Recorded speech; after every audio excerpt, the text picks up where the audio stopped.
AI Acceleration with today's special guest, Joseph Konijn.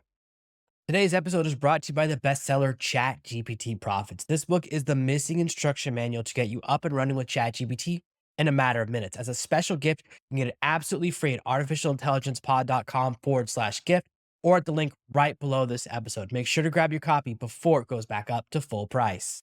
Are you tired of dealing with your boss? Do you feel underpaid and underappreciated? If you want to make it online, fire your boss, and start living your retirement dreams now, then you come to the right place. Welcome to the Artificial Intelligence Podcast Show, where you will learn how to use artificial intelligence to open new revenue streams and make money while you sleep. Presented live from a tropical island in the South Pacific by best-selling author Jonathan Green. Now, here's your host.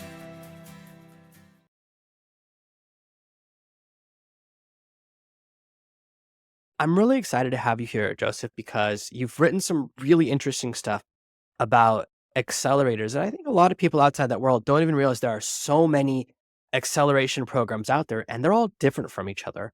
There's really small ones where you live in the person's house and really big ones that have a lot of different connections. And I'm sure there are a lot of pros and cons. And for people looking at the outside world, it seems like whenever there's a trend, there becomes a bunch of those systems in the accelerator. So when everyone was thinking that it was going to be 3D glasses or the meta universe, suddenly there's a bunch of those. And then when NFTs is everything, every single product launch has crypto or blockchain or something, and they all cycle through the accelerators. And it seems like that's what's happening with AI right now. Suddenly, every single program, whether they have AI or not, has added AI to their name in the accelerators.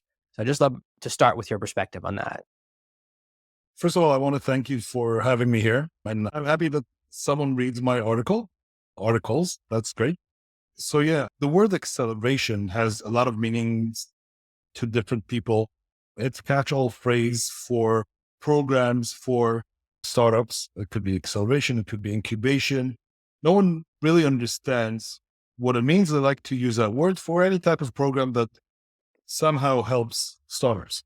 But first of all, from my perspective, an accelerator is someone who helps a company, a startup, go from point A to point B faster than they would by themselves. What that point A and what that point B is really dependent on the company and the program. There are all these types of accelerators. Some of them are very famous, like Y Combinator, Plug and Play, all these programs that essentially mostly focus on teaching. If I look at most of accelerators around the world, they focus on teaching entrepreneurs. Sometimes it's how to validate their business. Sometimes it's how to raise funds. Sometimes it's how to scale up, but they mostly teach. The good ones also have a good network of business connections, investors, etc., that they can connect to. So the alumni or the companies in the cohort are able to tap into that network and go in. I'd say, and this is as someone who's in the industry and I'm shooting myself in the leg here, that about 90, if not 95% of accelerators are a waste of time. So in order to make themselves be relevant, they have to delist investors a lot of times. They have to follow the trends. They don't lead trends, they follow trends because they need companies to come in and say, I want to be part of your program. Someone has to pay for those companies to come in. So that's a business model, right? Someone has to come in. And in order to get companies to come in, they need to promise them that at the other side of the accelerator, they'll get most likely funding. Funding means meeting investors, right? So in order to get both the companies coming in and the investors interested, you have to be trendy. You have to say the right words. If it's AI or crypto or meta, Web3, whatever that word of the day is, you have to say it. Does that mean that they actually do anything in AI? Probably not. There are some that definitely will. Like I said, it's a big space. The top 5 to 10% are doing an amazing job and are really helping and doing stuff, but the other 90% are not. And most likely they'll just add another mentor that says, I have an AI company or I understand in AI or I know something in AI. Everyone will tell them what they're doing wrong and they have an AI program. So for someone who's starting a startup, what's the decision-making process like to decide, first of all, even if they need an accelerator? Because it seems like a lot of the things you learn in an accelerator are single-use skills. Like you learn how to raise money, which you're only going to do once, or you learn how to design a business plan, which you're only going to do the one time. So a lot of the things you learn to do are single use tasks. So instead of spending time improving your code or growing the software, or getting more customers, you're learning these skills that are part of the game, because it seems like there really is an art to pitching and fundraising. A lot of fundraising, from what I've seen on the outside, is, do they like you? Is your deck organized in the way you want? Does it have the right type of information? And if it's done the right way, that really works. It almost seems like that stuff is more important for the first phase. Due diligence is where you actually look at the company and see if it does what you want. But the slides is like the cover of the book, where it doesn't matter if the inside of the book is good if no one likes it, right? So if you don't have good slides, you don't have a good presentation, or something goes wrong on the day, you lose that connection. So how much of investing really is about that first meeting, the personality fit, if they like your style? I'll say it like this: investing is all about saying no to companies. It's very easy to say yes. So investors look for any reason to say no. So the barrier for no is very low. If you fail one of the tests that they have, one of their red flags, they'll just say no. There are 1,000 like you. In the end, every investor invests in about 1% of the companies they meet. So they have to get them off the list, off the pipeline. I saw them. I found the reason not to invest in them. Next. The companies that actually do get the investment will get it either because they've been able to surpass all the hurdles along the way, and the pitch deck is the first hurdle, or because they can from the side based on personal connections. And then the pitch deck is not interesting because they go to the top of the list. Someone knows them. Someone knows someone who knows them. They get a personal recommendation. They get a different type of process than the run of the mill stock. But the regular stock, the one that doesn't have a connection, that is not a serial entrepreneur, that does not know the VCs personally, etc., they need to go through a process. And that first process is opening the door. And the door opening is done through the deck. That's your communication. That's like a CV when you send to a workplace. If your CV does not look good, then it's very easy to disqualify. It's even done by AI today. Your CV doesn't have the right words. It doesn't have the right picture. Whatever it is, the red flags are. No one's really interested. No one wants to go in depth at this stuff. So you're disqualified automatically. You might have an amazing technology, you might have life-saving technology, but because you miscommunicated it, you're not on track to meet that investor. On the other side, companies are also, when they raise funds, it's also a numbers game. So they have to pitch to 100, 200, sometimes more investors in order to get the one investor who actually understands them, even regardless of the communication problems, and is interested in what they offer. And it's most likely in that the investor understands the need or the industry and can look beyond just the nice deck going forward. But again, if you want to play the numbers, you need to get, it's like a pyramid, right? It's like a funnel. Hundreds of investors in the beginning, you send them your pitch deck or you get intros to cold, warm intros, whatever it is. You want to get to the next part where they're interested.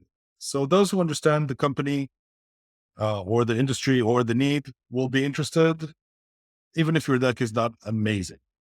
Those who are not that certain or generic, or give the associates the option to field incoming deals, will be will approve you subject to how your deck looks, and not just visuals, but in terms of the messaging it gives, in terms of conveying what it is that you do, in terms of showing that you're a serious person. Because like when you go to restaurants, if they give you the first meal and it looks like crap, you probably won't eat there and you'll never come back again. But if it's a nice looking meal and you take a picture and you put it on Instagram, etc., then it creates this interest where you say, I want to check more. I want to see more. And then you go to the next level. Beyond that, the deck is no longer interesting. You will probably have to pitch it several times, but past that point, beyond that point, usually comes the real issues. Do you have a business case? Do you have a usage case for your technology? Do you know how to execute? All those things that are important. But you won't get to that stage if you don't surpass the first hurdle. That's it. Most accelerators, the promise is you go through our program, we'll teach you how to make your deck, how to strategize your business, how to make a business plan. We'll teach you all these skills that you need for the presentation, for going through due diligence. In exchange, do all of them take a percentage of the company? Is that the business model for all accelerators? There are different business models for different accelerators. It really depends who runs them, right? There are private accelerators who are financed by a company, for example, who says, okay, I will put money into an accelerator. I'll put, let's say, $1 million a year to have the staff, to have the offices, do all the process. And then I will get a bit of equity from the incoming companies. And hopefully within a few years, I'll start making money out of this. Those mostly fail. Truth be told, those mostly fail because it's trying to invest without actually investing. And you pick not necessarily the best companies because you only pick the ones who actually come to your accelerator. So you're picking from a specific crop of companies that might not necessarily be the best companies you want to invest in. So the next type of company of accelerators, actually accelerators run by VCs that used to be very popular. For them, investing in this process, it saves them money later on actually the selection process, on the due diligence, because you get for a relatively low ticket price, you get to know those companies in depth. So once the companies knows there's a VC behind this, they're more likely to sign up. Once they sign up, they'll be vetted, and then you get to work with them.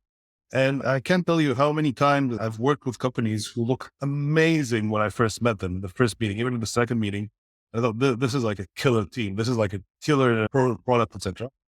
And then we started working with them and we discovered BS. They don't have anything there. The company does not know how to execute. They just sell a good pitch, but there's nothing really behind it. So for that, if I was an investor and I would go through just a due diligence of, is their pitch okay? Is there a usage case here? Maybe yes, no, talk to people and say, this looks like a good team and invest, I would lose a lot of money. But because I spent 3 months with them and I understood the company in depth, then I knew even though everything here looks fine, this is not the team to execute, and I wouldn't invest in them if I had like a gazillion dollars. They're not the team. Also, the reverse. I've met companies who were horrible at pitching and were not able to communicate. And I thought there's no real relevance to their product. And I started working with them, and with just a few tweaks, you suddenly discover there's there's a gold mine there, and they've become amazing companies. So this time to work with them gives you an insight into the company itself, which is more important than anything. Because if you ask most investors, what do you invest in? They'll answer you the team. The rest is interchangeable, but the team is the most important part. So that way you get to know how the team. So for VCs to set up an accelerator gives them this option of knowing better and who they're investing in. Actually, after a while, they'll know how to pick the best of the cohort they're in that they got. Then you have government programs. For government programs, and this is where my company falls in mostly, government programs or programs run by big organizations. These are programs that usually have a specific niche, medical, bio, AI, whatever, and they're trying to generate activity in that field. So this is the way to put in money, to give help without actually investing, because most governments do not invest directly. They give grants, they give resources, but they will not invest directly. So this is their way of giving their support to the companies and hoping that more companies will make it past the various valleys of death that occur during a startup's life. And then they take professionals from the outside to help run those programs. And those professionals, again, this is my company's business model. We just get paid to run the program. We don't take equity. We don't invest or anything, although we do have the option if we want to. But we just give professional services to those companies in one form or another. For me, this is, I think, the best model because the companies get a lot out of it. They don't give out almost anything. This is like free money. And usually these programs enable them to continue working on their product in parallel. They're not just in the program, like the whole team. They're obligated, but they're not all in terms of their staff. They don't need I'm finding a hard way of explaining this, but it gives them an ability to continue the development. You get the CEO working, you get the CMO working maybe on the accelerator, but the rest of the team continues working and doing. Also, government support, then there's a lot of ability to bring in outside networks to in the later stages. If it's meetings with the, I don't know, I'll take medical, which is where we specialize. Easier for me to bring in hospitals, universities, medical device distributors, etc., because they know we come from an unbiased place where the government is actually the part that wants to support. They will be more inclined to help, also mentors, etc. That was a long answer for a short question. And that was a great answer.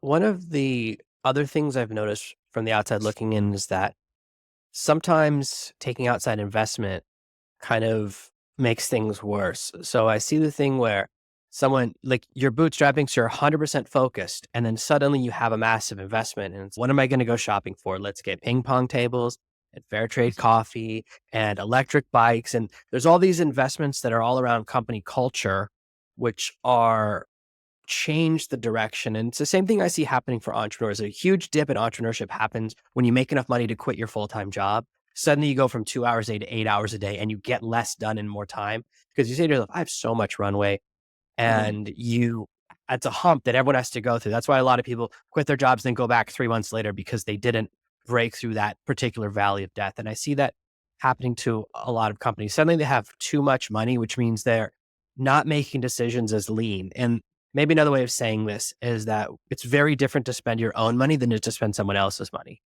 Like it feels really different. Definitely different. There's also, and this, I've been vocal about this, and I think I've made some, I wouldn't say enemies, but people who don't like me because I've been saying this. But uh, VC money is like heroin. It's VCs are actually a Ponzi scheme. That's what I think. Not all of them. I have to put an asterisk about everything I say. There are good people in the VC world. There are amazing companies that invest and do a lot of good work for those companies. But a majority of VCs work on a model that is a Ponzi scheme. What does that mean? It means that they invest in a company at, let's say, seed stage. So they have a valuation of, I'm just throwing a number here, $1 million for the company. Now a year has passed. They have their investors, their LPs coming in and saying, okay, in the past year, how much of the companies you've invested in improved? What is the size of your portfolio in terms of the valuations? If no reevaluation of the portfolio has been made, then it's static. That's the company that you invested in last year that was worth a valuation of $1 million is still worth $1 million. How do you get a valuation of? You get someone else or yourself and someone else to reinvest in the company at a higher valuation. So a year has passed. You say this company has made a lot of progress. Now I think their valuation is $5 million. I invest in a valuation of $5 million. I'll give them, instead of the $500,000 I gave them before, now I'm giving them $2.5 million. Again, I'm just throwing numbers. They don't really make sense in terms of the math. But $2.5 million. And their valuation went up to $5 million. And look at my portfolio. It's bigger. I've made amazing progress in that year. I've tripled the size of my portfolio by investing. And this they do over and over again until the company is big enough that they can offload it to someone else. The end of the line of the Ponzi scheme. It might be an IPO and then you offload it to the public, the biggest dumb customer available. Or it could be some big corporation that has money to spend in order to get some tax cuts. So they spend a lot of money in order to get that technology or that startup. And mostly, I don't know if you know the statistics, I don't know the exact number, but more than 60, if not 70% of M&As in that sense fail. So a lot of startups are bought out. There's a lot of hype. There's a great article in the newspaper. Everyone is happy. The entrepreneurs, the founders hopefully got money. The investors definitely got money. And after a couple of years, that business unit of the corporation is closed out and the technology is thrown in the trash. So this is the VC model.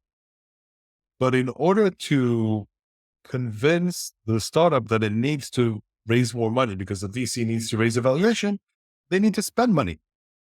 So if you give a company $1 million and that company is good enough and uses that money efficiently and has a runway of 3 years, then within those 3 years, and God forbid becomes profitable and doesn't need to raise more money, you're screwed.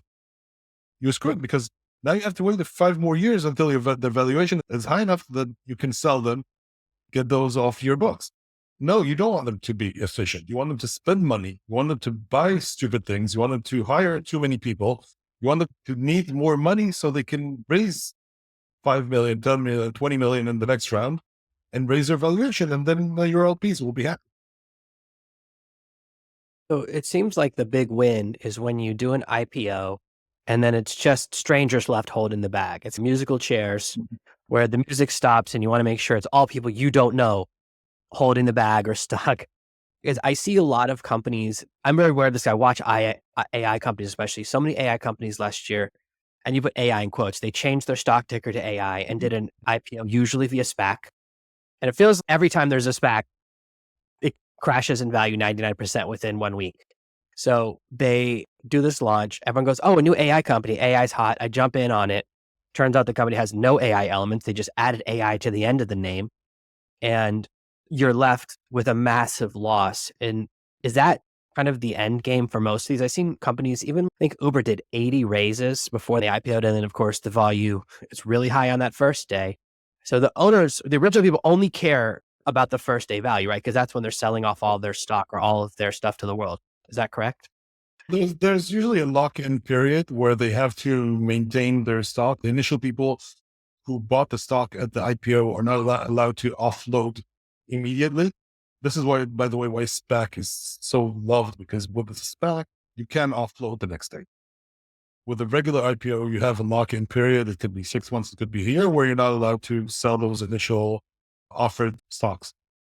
But even within that means you just need to maintain the high for a certain period of time before you can offload it and get someone else in. And Uber just led money for years.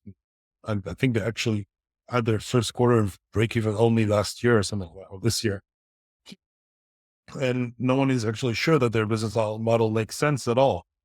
They were maintained by the hype because at that time, the word was gig economy or collaborative economy or whatever name you wanted to put on that looks good, and everyone believed in it. In the end, even the gig economy turned out to be just a platform for small businesses. It's not. If you're not a small business, you will not survive on a gig economy. If you don't do Uber as your main business, you won't make money there. If you're not don't run 5 Airbnb places, you won't make money on Airbnb. etc. You have to be a business, and that has to be your business. So everyone is just a platform for those small businesses. So the last topic I want to bring up is going back to the idea of teaching on accelerators. So I get a massive amount of inbound communication because of this podcast and because of my work in the fractional space. I get so many messages, in mails, inbounds, and I'm sure you do too. And they're always kind of structured as, we'll teach you how to do this. And there's two categories. There's done for you, like a service for me. And then there's the, we'll teach you how to do this. And especially, I get so many mean messages about the podcast. Oh, your video editor's trash. We can do a better job. And I'm like, let's not start by hurting my feelings. a lot of them start mean, like a really large percentage, and a lot of people constantly are telling me how to get, like, everyone wants to sell lead generation. It seems like the whole world of LinkedIn. And there's two categories, which is we'll teach you how to do it and we'll do it for you. And the problem with teach you how to do it is I'm already busy delivering for my clients. So there's this balance of the time I spend generating new clients versus the time I spend working with my existing clients. And there's only so much time available. So done for you options, while more expensive, or services, seem a lot more valuable to me. I don't really need to learn how to edit YouTube videos when someone else can do it for me. And I can spend more time making YouTube videos. That grows the company in the same way. So I'm very interested in your accelerator model, which focuses a lot more on we're just going to do it for you so you can focus on the thing that you're really good at. You can focus on creating your content, building your software, launching your platform, adding new features. As a user, I like platforms that add new features. I'm like, keep adding the features. Let's focus on that. That has me excited. So can you explain your approach as the done for you versus the teach you model and why you think that should be the future of accelerators? Definitely. So we call it the build accelerator, where I'll give a bit of a background because I've been mentoring in many accelerators from Microsoft to space accelerators for the past 10 years, I think it is. And whenever I would come in, I would come in as a mentor. I would talk to the company and give them my feedback. Sometimes it was an ongoing thing, but then I would tell them what to do and hope that they do it. And usually when they came back, I had more comments and they would come back and I had more comments. Nothing would ever be exactly the same. And I felt that it was a real waste of time because if I had done it or if I had taken it to someone who knows how to do it, this would have been done within a day. And then they could have gone and let's take the example of a pitch deck, which is just what do you write on a pitch deck? How do you visualize it? And then actually creating it. You can do that within a few days. But if you work on teaching people how to create pitch decks, then it takes 3 months. And during this whole period of the accelerator, that's what they do. Now, they will, like you said, this is something they will use once, twice. Every round, they'll need a different pitch deck that has a different concept, different information, etc. So they will have to redo it. Why does a CEO of a startup need to know how to create a pitch deck? He needs to know tell the story. You have to work with him on that. He needs to know what the need is. He needs to know what the usage case is. He needs to know what the business case is. But he doesn't need to build a financial model. He doesn't have to. The same way he doesn't build the product usually. You have an engineer to do that, right? So the same thing. Let's get that off his table. Let's let him focus on what is important. Let's get him focused on meeting with investors, on meeting with business partners, whoever he or she needs to meet with in order to get to the next level. So our approaches, and this is what we've been doing mostly in South Korea to help South Korean companies go global, was that forget wasting your time on this. Let us help you. We will sit with you. We'll work with you for a while to understand your company in depth. But then we'll just give you, this is what you have to show. 1, 2, 3, 4. This is your day. Take this to a graphic designer and get it done with. That's it. You don't need to do that. You don't have the graphic designer, fine. We'll give you a graphic design. You don't have to waste your time on this. You have to understand, not work on this slide and that slide, etc. Let's get to the bottom of it. Same thing with financial models. I've been doing financial models for 20 years. I doubt a CEO and sometimes even a CFO will get to the level of how to build a financial model to my level where I've done it, like I said, for 20 years. So yes, I can work with them and I can tell them what to do, but sometimes it's much easier for me to say, okay, let's build the basic template together of what you need.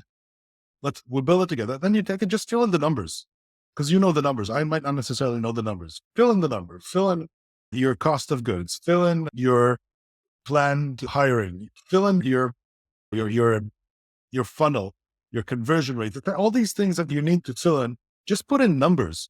You don't have to work on knowing how to deal with Excel and knowing what formulas to write, etc. We can build this for you. You just do what you need to do. And we've been doing acceleration programs for South Korea. So what we would do is we would take a company in South Korea. We would work with them online for a month. During that month, we will help them build all the things that they need to build. And then we would take them to the US, to Silicon Valley, sit in San Jose. And there, the focus would be on developing connections and the networks and meeting the people they need in order to get to the next stage, building relationships, which is, I think, the most important part of business in the end. And B, knowing how to communicate. So we work with them on English and etiquette, on culture and things like that. These are the soft skills that they need. But the rest, don't waste your time on it. We'll take care of it. Make sure that you have everything you need in order to get those meetings done. And by the way, we're thinking also of building a model that actually even takes the programming part of it. You're talking about AI. We're partnering with a company that can build your MVP but from a prompt. So what they do is they build everything, the dev stack, initial outline of the program, even the UI. So you work with the company, you understand what the need is, you work with them on the solution and understanding it, and then you develop the prompt that you give to to our partner, and you get an MVP at the end of the process. So you get everything you need. All you need to do is go out to sell that product onwards. That's it. So I have one last question, and it's what's the balance between the value of expertise versus likability? So I work with a lot of people in the book writing space, and they always think, oh, I need to show I'm an expert in the book. And I say, no, you just have likability is 10 times more important. We buy products from people we like more than experts. We don't change the channel to follow an expert. Whatever news channel you like, that's who you stay with because you like the host. You don't follow the expert who comes in for 5 minutes if they switch to another channel. So that's why you stay with who you like. How much is that particular soft skill important for versus coming in and just being an absolute expert in your field? Wow. That is a very difficult question to answer because it is a balance. But nice, well, guys finish last. But I'll tell you something.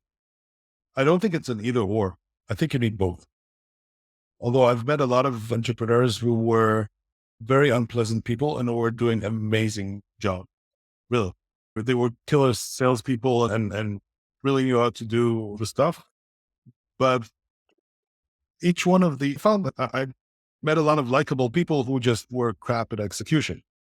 So I think each one of these skills will only get you so far. But if you don't have the second, you will not get to the next stage. So you can be very likable, but if you don't execute in the end, you won't get the money. You can be an amazing executor, but if you're not likable, then the chances of you raising money are much lower or making sales because people will not like you. So you'll need a likable partner who will do the work for you. So that's why, by the way, startups are teams. You have 2, 3, 4 people, and hopefully you get all the skills within that package. So one is a good executor, but is completely on the spectrum, doesn't know what he's doing. You can't put him in front of people because he'll mess everything up. But the other one is a smooth talker. Once he gets in the office, can't manage anyone and doesn't know what to do. And one is a technical guy and another is a business guy. And so you need the whole package in order to create a company that can work. Okay.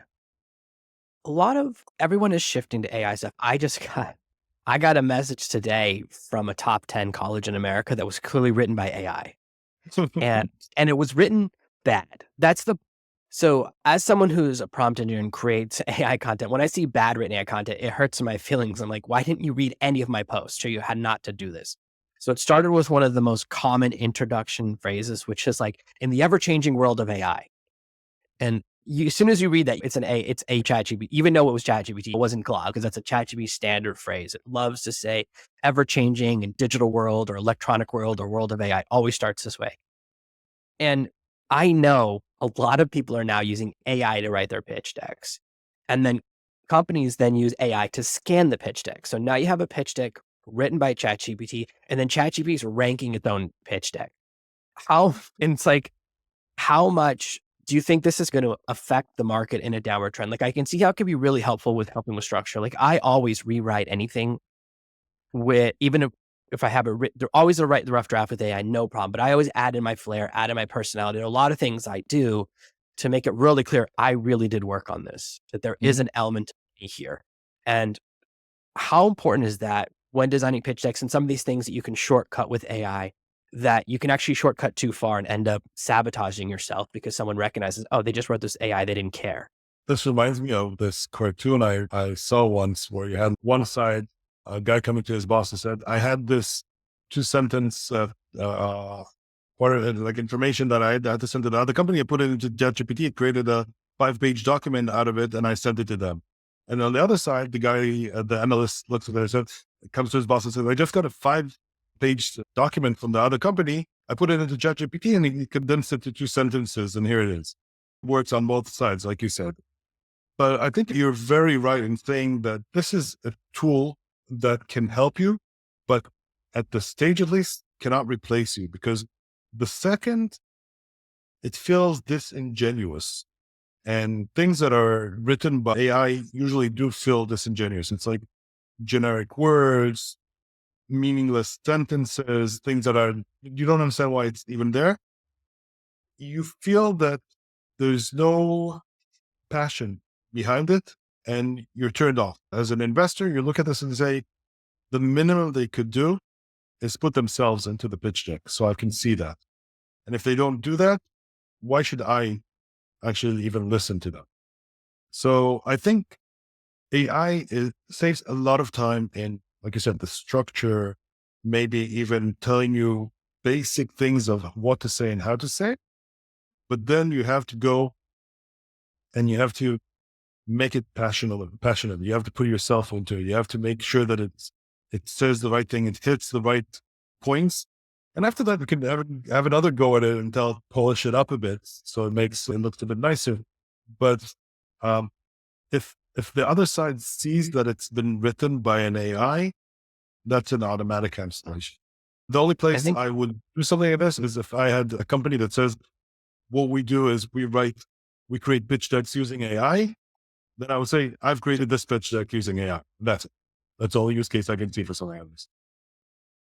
there's this temptation to shortcut because it helps you do things faster, helps you structure, but it's so important to have a human element. I can tell you every single person that I reach out to on the show, I pick all my guests, I don't do inbound, is really surprised that I actually read their profile. I've read a couple of their articles and I'm actually interested in them. Just like you were surprised I read your article. I was like, of course I did. That's why I wanted to talk to you because I thought it was really interesting. I watch every TV show about investing, listen to every podcast about fund because I find it fascinating because it's not my world. I'm from the other world of bootstrap world. So I like to look on the other side of the fence because it's very fascinating to me too, the whole structure of it. And I couldn't even imagine if someone would just give me $10 million for my business or $5 million. Like it's such a strange world. But then of course you have a paymaster, you have to prove for them. So I see that world very fascinating to me. And the thing is, disingenuous is such a critical word that when someone sends me a message, as soon as I realize it's a form message, and I sometimes get those messages where we forget to fill in the variable. There's two brackets that says insert name of book here or put first name there. And sometimes people don't know they're sending an email and in the preview, it shows the variable, even though when you open the email, it shows my name. It's such a giveaway. And it really lets you know that this person is mass mailing or they're not paying attention or that they didn't. And it immediately goes from, oh, this person's interests me to, no, they're not. I'm just one of masses. They shotgunned this email to 10,000 people, to 1,000,000 people. And it really, the worst is when you think it was written and then you realize it was AI later, then you have that really big disappointment. So I think that's a critical lesson for people who want to do fundraising or any form of outreach to grow your business. Such a good lesson that you want to make sure that even if you use AI as the foundation, that your stamp is still on it. There's an element of you there that they know you at least read it, that you didn't send out something you didn't read, because that will absolutely tank you. And it's so hard to recover from that. Once you break that little trust, it's so hard to recover. So I think that's an amazing lesson. And this has been an absolute amazing episode. Thank you so much for being here today, Joseph. Where can people find you online, learn more about your accelerators, and see some of the projects you're working on if they want to read more of your articles like I've enjoyed reading?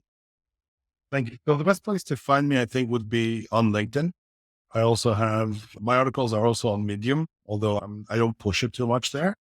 If you go into, we have several business units. The main website we work from is Investable Solutions. This is the company name. It's investable.solutions. That's the website. But our accelerator goes under Global Expansion.solutions. That's the other website. So we're there. But like I said, LinkedIn is the best way to get to me. Just search for Joseph Konijn, Konijn. I'm lucky enough to have a very unique name, so I pop up immediately. And I'm always happy to speak with anyone. And like I said, unless they send me an email that says, I've been following your work and you're a leader in the industry, and then I immediately know that this has been generated by AI, and I will, sometimes my feedback will be improve your prompt. But Yeah. uh, Amazing. Thank you. Thank you so much yeah, for but being here, guys. We'll put everything in the show notes and everything will be in the show notes and below the video on YouTube. Thank you so much for being here for another amazing episode. Any last thank, words? again, thank you again. Thank you for this. And I will reach out in the chance that there are companies or governments that are looking to really help startups, especially in medical and bio.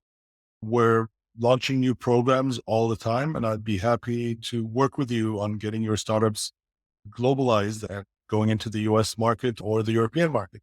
Yep. Amazing. Thank you so much for being here for another amazing episode of the Artificial Intelligence Podcast.